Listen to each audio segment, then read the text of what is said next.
The image quality is vastly superior, no? The clarity allows for much more precise imaging for the stars.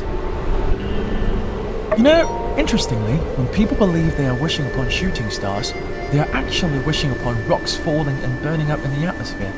Stars do not shoot. It is a common misconception. What else do you wish to know? Perhaps an overview of the constellations? I will not peddle astrology, but I know a thing or two about astronomy. This was the first constellation I learned of. I was 4 at the time. This was a rare instance of scientific knowledge being shared from my parents rather than my grandfather. Much like the swan, it would help them as they were out fishing, providing a point of reference. What else do you want to know about? Interestingly, the scientific name for this constellation is Scalasium Major, which is a rare instance of the scientific name and the layman's name aligning. What else do you want to know about? According to numerous studies, the Swan was originally a constellation that was used to guide sailors across vast distances. They could follow the movement across the skies to orient themselves. What else do you want to know about? Interestingly, although we group these stars together in named constellations, they are in fact separated by tens of light years. That's enough for now. The scavengers should be here any moment.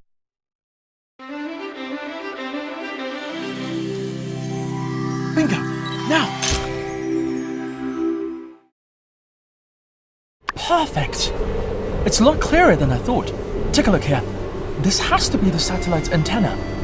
It's completely intact. It might even be transmitting, which would make it one of the few working satellites remaining. If only we had a working receiver to downlink the scavenger's signal. Think of what we could learn. But I shouldn't be too greedy. We just installed an equatorial mount and now a camera too. It's already a huge step forward. Since we're on the subject though, let me tell you about a paper I read a few days ago. The sampling of digital control technologies of the old world. What a read. Yes, the antenna on the satellite is one such digital controller. I might have mentioned it a bit last time. Here are the details though. See, people of the old world had hundreds of thousands of satellites up there in the sky. Most of them were destroyed on a day of calamity, but a few should have survived. Now, we've lost most of the communications technology of that period. I mean, we're using wireless telegraphs while they used quantum entanglement, which I don't even have a clue what it means. It just sounds so advanced. My hobby of observing satellites and space stations is my way of trying to connect the dots. If we're able to communicate with these machines, we might be able to recover much of the lost technology. You finally understand now. Teaching is a lot of work. Thanks. You're welcome to talk to me about anything you're unsure about or interested in. I'll do my best to explain thoroughly. You know, I used to deflect from social situations, but it seems in fact that simulating scientific conversation can be had. Interesting. It's getting quite late. Let's call it a night. I need to rest too.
Howdy.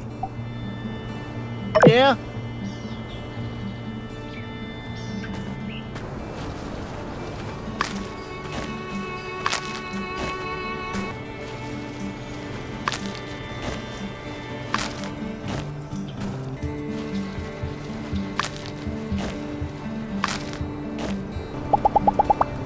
Yeah?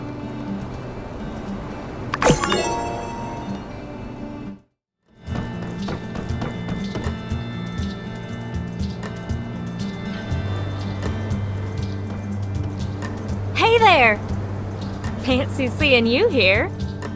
Hey, come check out this view. It's only right here that you can see both valleys of the canyon. But if I'm being honest, I really just came here to admire our handiwork from a different angle. You know, when I said my master Verna would be proud, actually, I'm not so sure about that. She's more into deconstructivist architecture. Oh, sorry, that's... No. You don't literally deconstruct anything. Deconstructivism is a design thing. You deconstruct all the rules that you're supposed to follow, then actively set out not to follow those rules. The result is usually something pretty odd-looking, but neat.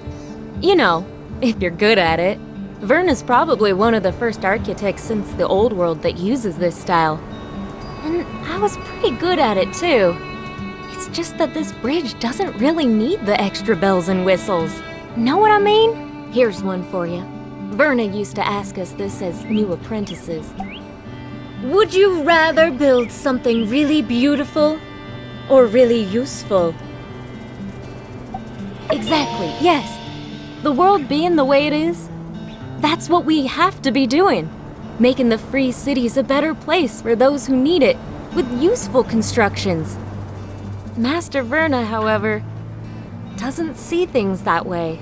Anyone can make something that gets the job done, she'd say. All of you are here to turn your plain ponderings of purposeless pavement piles into things of divine beauty.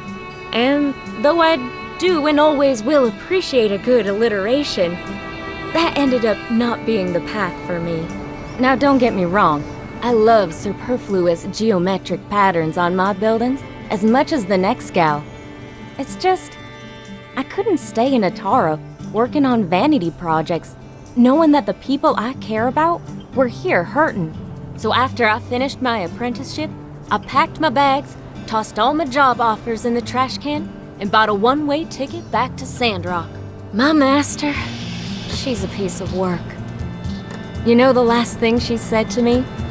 She showed up at the train station with one of those weird little pigs of hers tucked under her arm, just to squeak out one last, "You're wasting your talent." But when I see this bridge we built, this plain old run-of-the-mill, just doing its job and nothing else, very non-deconstructivist bridge, I know in my heart that I did the right thing in coming back home. We saved Sandrock, you know? This won't be our last fight, but very well could have been. It's good having you on the team. I hope you'll stay here. At least till we can turn things around for this town. Well, shucks. I didn't mean to tell you my whole life story. You probably got places to be, huh? I'll probably stick around and soak in the view a bit longer.